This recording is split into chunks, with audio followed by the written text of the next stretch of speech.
வணக்கம் நண்பர்களே.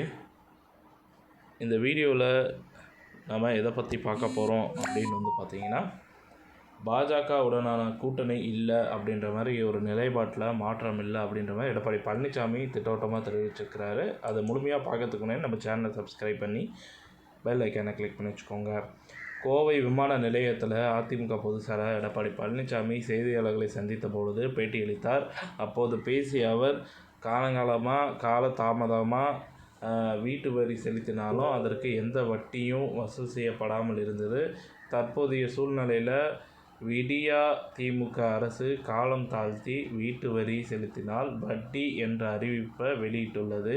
2021 தேர்தல் போது திமுக தேர்தல் அறிக்கையில் இடைநிலை ஆசிரியர்களுக்கு வாக்குறுதிகளை நிறைவேற்றுவது அரசின் கடமை. இடைநிலை ஆசிரியர்கள் வைத்த கோரிக்கைகளை அரசு பரிசீலித்து நிறைவேற்ற வேண்டும். திமுக அரசு சர்வாதிகார போக்குடன் உள்ளது. நாட்டில் உள்ள பிரச்சனைகளை எடுத்து சொன்னால் பொறுத்து கொள்ள முடியாமல் அதிமுக ஐடி விங் நிர்வாகிகள் மீது பொய் வழக்கு போடுகிறார்கள். இதற்கு ஒரு காலத்தில் பதில் சொல்லியே ஆக வேண்டும். அரசு குளறுபடியாக உள்ளதால் காவல்துறையும் குளறுபடியாக உள்ளது. அரசு நன்றாக இருந்தால்தான் காவல்துறை சிறப்பாக செயல்படும். தலைமை சரியில்லை. தினம் கொலை, கொள்ளை, பாலியல் வன்கொடுமைகள் அதிகமாக நடந்து கொண்டிருக்கிறது.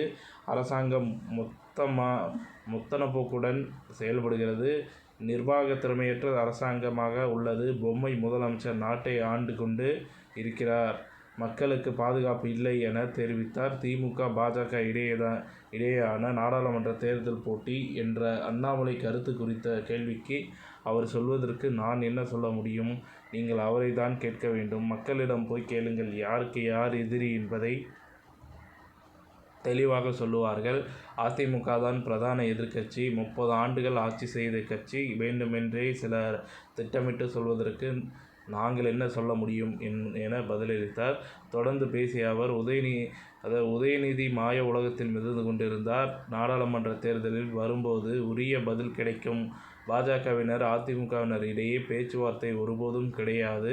அதிமுக தெளிவான முடிவெடுத்து அறிவித்துவிட்டது. எங்கள் நிலைப்பாட்டை நான் ஏற்கனவே தெளிவுபடுத்திவிட்டேன். பல மாநிலங்களில் பிரதமர் வேட்பாளர் அறிவிக்கவில்லை.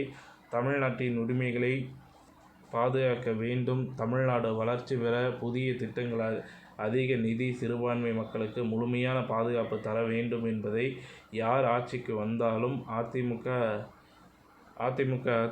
இடங்களில் வெற்றி பெற்று நாடாளுமன்றத்தில் முன்னிறுத்தும் எப்படின்றது சொல்லியிருக்கிறாங்க. தமிழ்நாட்டு மக்களின் குரலை அதிமுக நாடாளுமன்றத்தில் ஒலிக்கும். தேசிய கட்சிகள் மாநில பிரச்சனைகளை தான் முன்னிறுத்துகிறார்கள். கர்நாடகாவில் காங்கிரஸ், பாஜக தமிழ்நாட்டிற்கு தண்ணீர் தர எதிர்க்கிறார்கள். தமிழ்நாட்டில் காங்கிரஸ், பாஜக தண்ணீர் தர வேண்டும் என்கின்றார். இதுதான் தேசிய அரசியலா?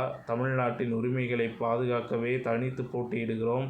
டிடிவி தினகரை நாங்கள் பொருட்படுத்தவில்லை. தேர்தலுக்கு பிறகு அவரது கட்சி விலாசம் தெரியாத கட்சியாகும். அனைத்து மக்களும் பாதுகாப்பான சிறுபான்மை மக்களை காக்கும் ஒரே கட்சி அதிமுக. கண்ணை இமை காப்பதைப் போல சிறுபான்மை மக்களை காப்போம். அதிமுக பொதுச் செயலாளர் தொடர்பான வழக்கின் மேல்முறையீட்டை சட்ட ரீதியாக சந்தித்து வெல்வோம். திமுக ஆட்சிக்கு வந்த பிறகு மக்கள் கடுமையாக பாதிக்கப்பட்டுள்ளார்கள். சிறு குறு நடுத்தர தொழில்கள் மின் கட்டணத்தினால் கடுமையாக பாதிக்கப்பட்டுள்ளது. அவர்களுக்கு திமுக அரசு மேலோட்டமாக சலுகை வழங்கியுள்ளது. நாடாளுமன்ற தேர்தலுக்கு 6-7 மாதங்கள் உள்ளது. எந்த கட்சி எந்த கூட்டணியில் சேரும் என்பது அப்போதுதான் தெரியும். அதிமுக தலைமையிலான கூட்டணி வலிமையான கூட்டணியாகவும் வெற்றி கூட்டணியாகவும் அமையும் என தெரிவித்தார். இத்துடன் இந்த செய்தி தகவல் முடிவடைகிறது. இந்த செய்தி தகவல் பிடிச்சிருந்தால் லைக் பண்ணுங்கள், ஷேர் பண்ணுங்கள். மறக்காமல் நம்ம சேனலை சப்ஸ்கிரைப் பண்ணி பெல் ஐக்கானை கிளிக் பண்ணி வச்சுக்கோங்க. நன்றி, வணக்கம்.